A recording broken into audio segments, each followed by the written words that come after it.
बड़ी खबर आ रही है विंडफॉल टैक्स को लेकर। और विंडफॉल टैक्स को हटाने को लेकर वित्त मंत्रालय ने क्या चर्चा की है, इस पर ज्यादा जानकारी के साथ हमारे सहयोगी प्रकाश प्रियदर्शी जुड़ गए हैं। प्रकाश, निश्चित तौर पर बड़ी खबर, बताइए अपडेट्स क्या आपके पास? देखिए, सूत्रों के हवाले से हमें जानकारी मिल रही है कि सरकार जल्द ही विंडफॉल गेन्स टैक्स से के विथड्रॉल से संबंधित फैसला ले सकती है। सूत्र हमें बता रहे हैं कि पेट्रोलियम मंत्रालय ने इस मसले पर वित्त मंत्रालय से संपर्क किया है। इनफैक्ट कई तरह के प्रेजेंटेशंस भी दिए गए हैं जिसमें इस बात की दलील दी गई है कि अब समय आ गया है कि जो विंडफॉल गेन टैक्स है पेट्रोलियम प्रोडक्ट्स के ऊपर उसको हटाने की जरूरत है। सूत्र हमें बता रहे हैं कि 3 से 4 राउंड की प्रेजेंटेशंस जो है वित्त मंत्रालय के सामने पेट्रोलियम मंत्रालय ने दिए हैं और कई तरह के जो इम्पोर्टेंट एस्पेक्ट्स हैं उसको कवर किया गया है। सबसे पहला तो ये कि जो क्रूड के प्राइसेस हैं वो काफी लंबे समय से $80 के नीचे है, एक रेंज के अंदर है और इस बात की भी संभावना है कि प्राइसेस में और कमी आए इंटरनेशनल मार्केट में। लिहाजा इस बात की सिफारिश की गई है कि अब विंडफॉल गेन्स टैक्स को हटा लेने की जरूरत है।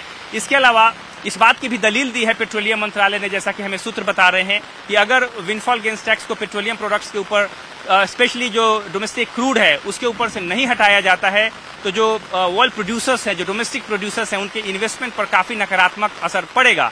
और वैसे भी अगर क्रूड की प्राइसेस $80 से नीचे है तो फिर किसी भी तरह का विंडफॉल गेन्स जो है वो कंपनीज को नहीं होता है। लिहाजा वित्त मंत्रालय को इसको कंसीडर करना चाहिए। सूत्र हमें बता रहे हैं कि इस मसले पर वित्त मंत्रालय के अंदर चर्चा चल रही है और हालांकि कोई टाइमलाइन के ऊपर कोई फैसला नहीं हुआ है, लेकिन सरकार इस पर फैसला ले सकती है। जैसा कि आपको पता है कि डोमेस्टिक क्रूड के ऊपर जो विंडफॉल गेन्स टैक्स है उसको घटाकर 2400 रुपए पर टन कर दिया गया है, जो कि 1 अगस्त से इम्प्लीमेंटेड है।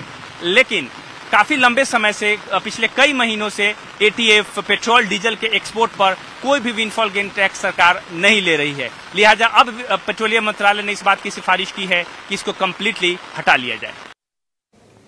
ठीक है, शुक्रिया प्रकाश। तो ये बड़ी खबर, उसको हटाने को लेकर चर्चा चल रही है और वैसे भी ओएनजीसी के लिए आज कह सकते हैं कि डबल ट्रिगर है।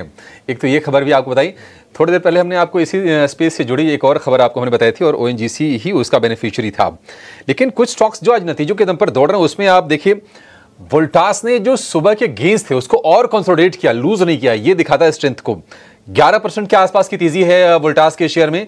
वोल्टास पर एक जरा आप राय दीजिए विवेक जी, किस तरह से देख रहे हैं इसके गेंस को? क्योंकि हमने देखा कि पिछले हफ्ते सिम्फनी नतीजों के बाद दौड़ रहा था, सिमिलर रैली हम वोल्टास में देख रहे हैं।